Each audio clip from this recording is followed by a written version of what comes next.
The first thing people heard was the shouting. Not an argument, not a disagreement between two people trying to find middle ground. Pure, one-sided shouting from a man who had decided the morning that his voice was the only one that mattered in that building. He stood in the hallway of the fourth floor with a clipboard pressed against his chest and a smirk pressed onto his face. And he spoke to an elderly woman the way some people speak to furniture they are trying to move. Loudly, without apology, without any awareness that what he was doing would one day cost him everything.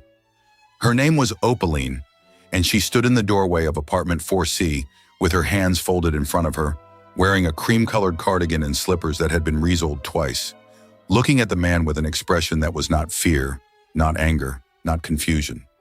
Just patience, the deep, unhurried patience of someone who had seen worse things than this and survived all of them. Before we dive in, let us know in the comments what time it is and where you're watching from. We love knowing where our family is. Now let's get into it. The property manager's name was Drexton, broad-shouldered, square-jawed, the kind of man who had been told he was impressive just often enough to believe it completely. He had worked for the Callaway Group for 6 years, starting as a leasing assistant and clawing his way to senior property manager through a combination of aggressive cost-cutting and a talent for making difficult decisions look like good business. He was proud of that. He said it often at industry dinners, usually while someone else was still talking. "You were notified," he said again, went louder this time because she had not responded the way he expected. 30 days. The notice was slipped under your door. 30 days. Opaline looked at him calmly. "I received the notice," she said. Her voice was soft. Not weak, soft. The way still water is soft and deep at the same time. "I also sent a reply." "Your reply was noted," Drexton said, clicking his pen twice, a habit people around him had learned to dread. "It was noted and it did not change anything. This floor is being cleared for renovation. Premium units. 30-day notice. Your time expired at midnight." She looked past him at the two movers he had brought, large men with blank faces and a dolly, standing near the stairwell, as if they were used to scenes like this. Then she looked back at Drexton. "May I at least call my son?" she asked. Drexton checked his watch. An expensive watch. The kind bought to be noticed. "You have 5 minutes," he said. "Then my guys start moving things into the hall, whether you're packed or not." She nodded once and stepped back inside her apartment. Drexton turned to the mover nearest him and said, loud enough for the neighbors who had opened their doors a crack to hear, "This is what happens when you let these units go low value for too long. You end up having these conversations." He shook his head slowly, the way a man does when he wants to look burdened by his own efficiency. "Clean it out and we're looking at 3 times the revenue per floor. 3 times. That's just math." He said it like math was something to be proud of, like numbers were a complete sentence. Like the woman in the cream cardigan was a line item and not a person who had carried things inside her that he could not begin to calculate. What Drexton did not know, what none of them standing in that hallway understood, was that the phone call Opaline made in the next 4 minutes would not just change her situation, it would change his. Permanently. Her son arrived in 41 minutes. His name was Stellan, 38 years old, dark coat, no tie, the kind of calm on his face that is not natural ease but practiced control, the discipline of a man who had learned long ago that the most powerful thing he could do in any room was not raise his voice. He stepped out of a black car at the curb, looked up at the building for exactly 2 seconds, and walked inside. He arrived on the 4th floor to find his mother sitting on a wooden chair in the hallway beside 3 boxes and 2 suitcases, because Drexton's men had already started. Her hands were still folded. She was watching the door of her own apartment with the same expression she had worn the whole morning. That patient, unreadable expression that Stellan had grown up trying to understand. He stood still for a moment when he saw her. Something moved across his face that was not quite anger and not quite grief, but lived somewhere between the two.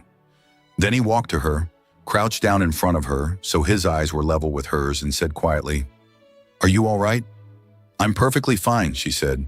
"I made tea before they started. I had time." He looked at the boxes.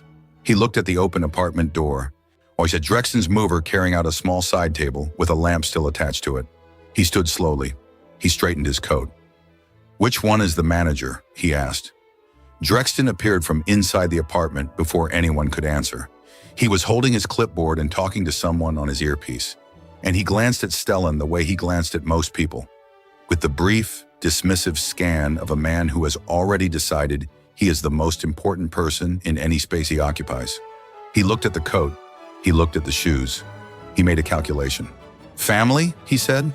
"Yes," said Stellan. "Look, I understand this is hard, but the notice period was clearly communicated. If there's a dispute about the timeline, you can submit a formal—" "I'm going to need you to stop moving her things," Stellan said. "Right now." Drexton clicked his pen. "Sir?" "Right now," Stellan said again. Same volume, same tone, same absolute stillness. Something in it made the mover pause, not because of what was said, but because of what was underneath it. The quality of a man who does not repeat himself often and is not accustomed to being ignored. Drexton stared at him for a moment, then waved a hand at the movers to pause. He smiled the smile of a man who is about to explain something to someone he considers his intellectual lesser. "I appreciate the concern," he said, "but this building is managed under the Callaway Group umbrella, and the renovation policy is—" "I know the renovation policy," Stellan said. "I wrote it." The hallway went very quiet. The neighbor at the door of 4A stopped pretending she wasn't watching. Drexton blinked once. His pen stopped clicking. "I'm sorry?" "My name is Stellan Va," he said. "I am the founder and majority shareholder of Vo Capital Partners, which acquired the Callaway Group 14 months ago.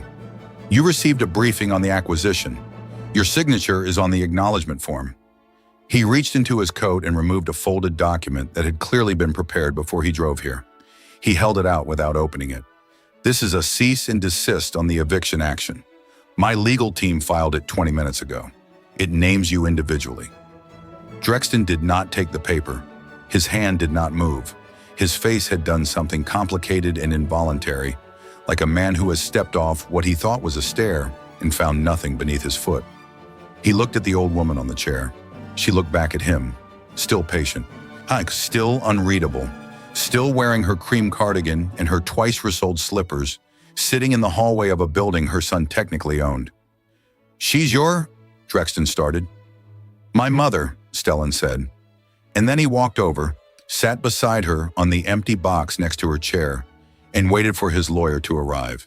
The emergency board meeting was called for Thursday morning. Drexton was told it was a performance review, a formality, the kind of quarterly alignment session that the Callaway Group had always conducted and that Stellan's team had continued out of operational continuity. He was told to prepare a summary of his division's renovation pipeline. He was told to arrive at 9.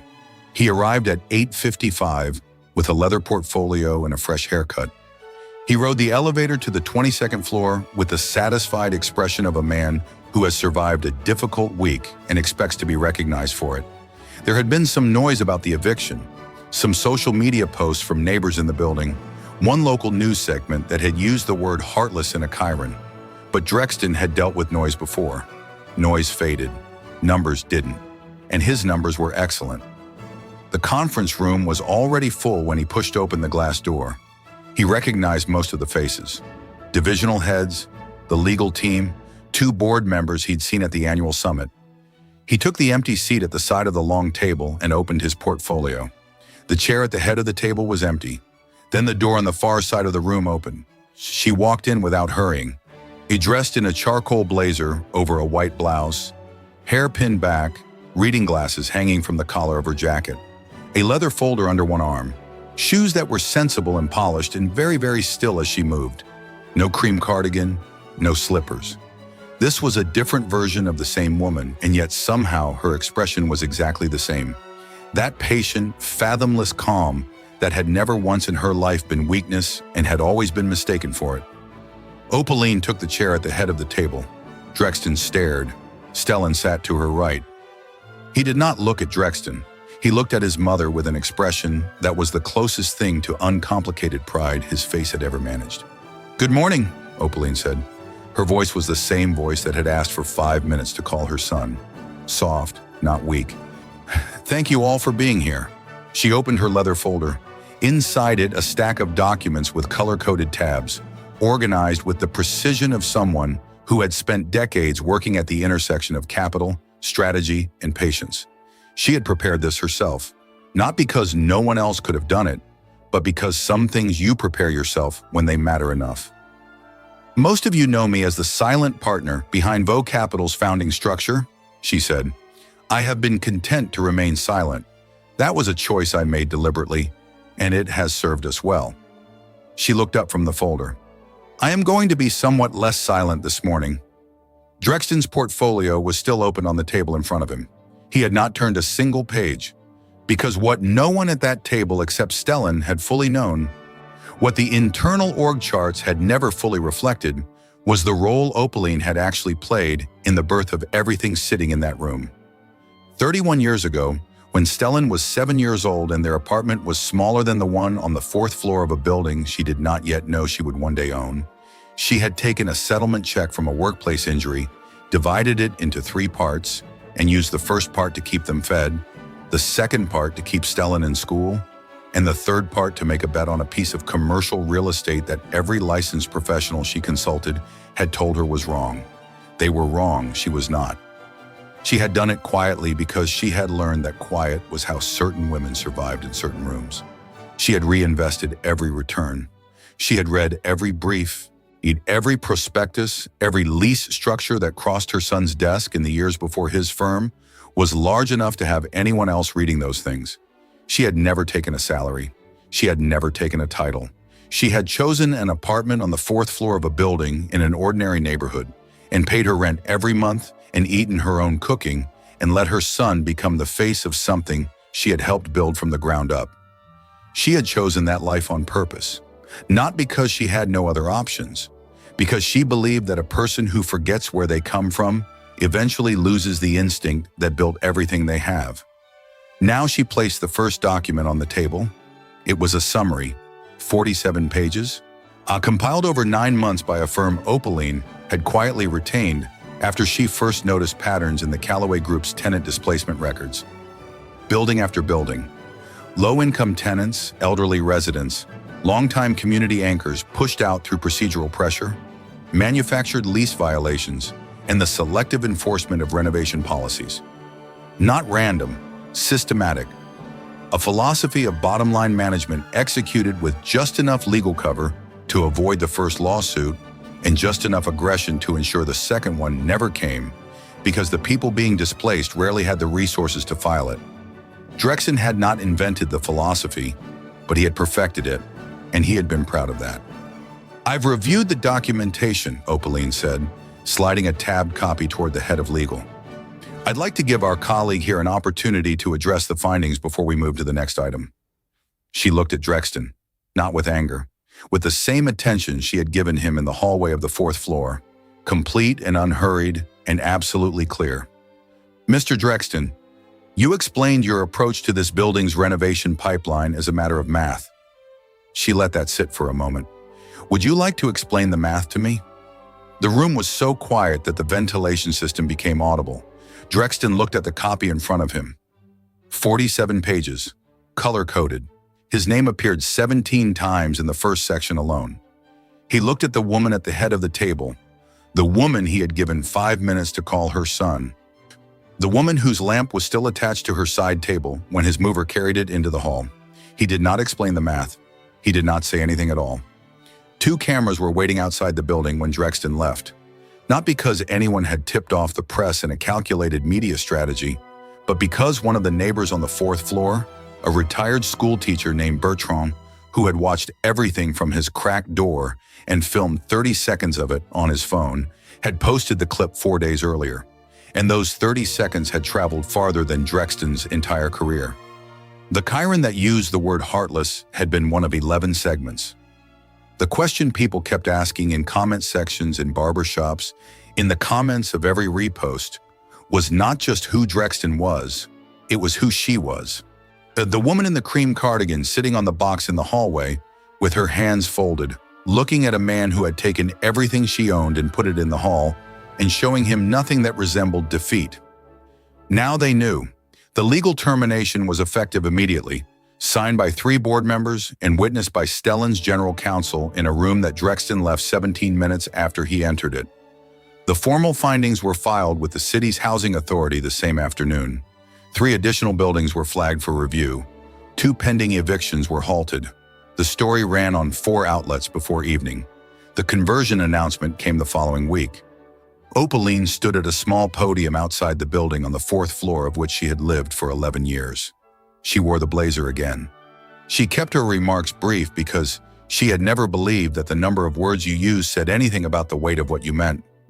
The building and 3 adjacent properties were being transferred into a permanently protected housing trust, managed not by a development company, not by a fund, managed by a board of longtime residents and community stakeholders, with Opaline herself serving as founding trustee.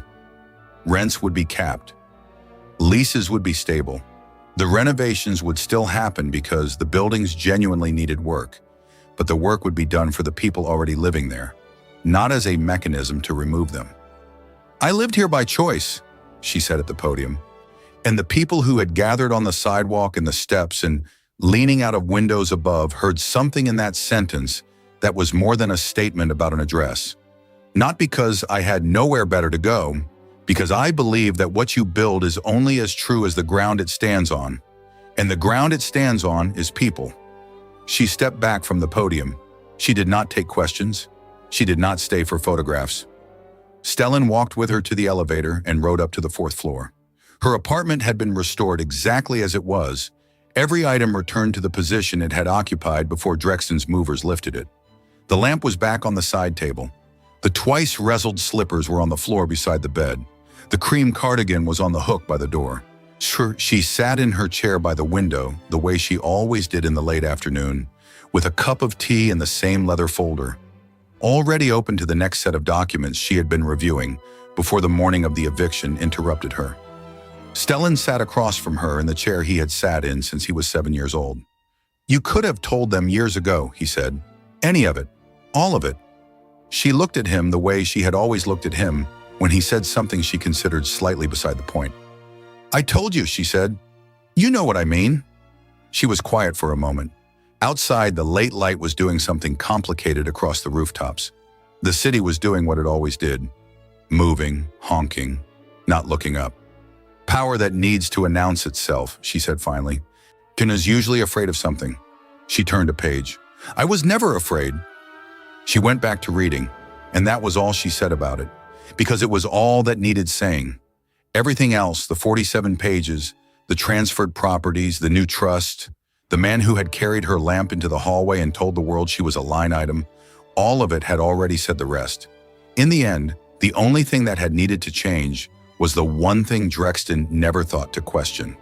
Not who owned the building, not who signed the checks, but who, in that hallway, between a man with a clipboard and an old woman in a cream cardigan, had actually been the most powerful person standing there?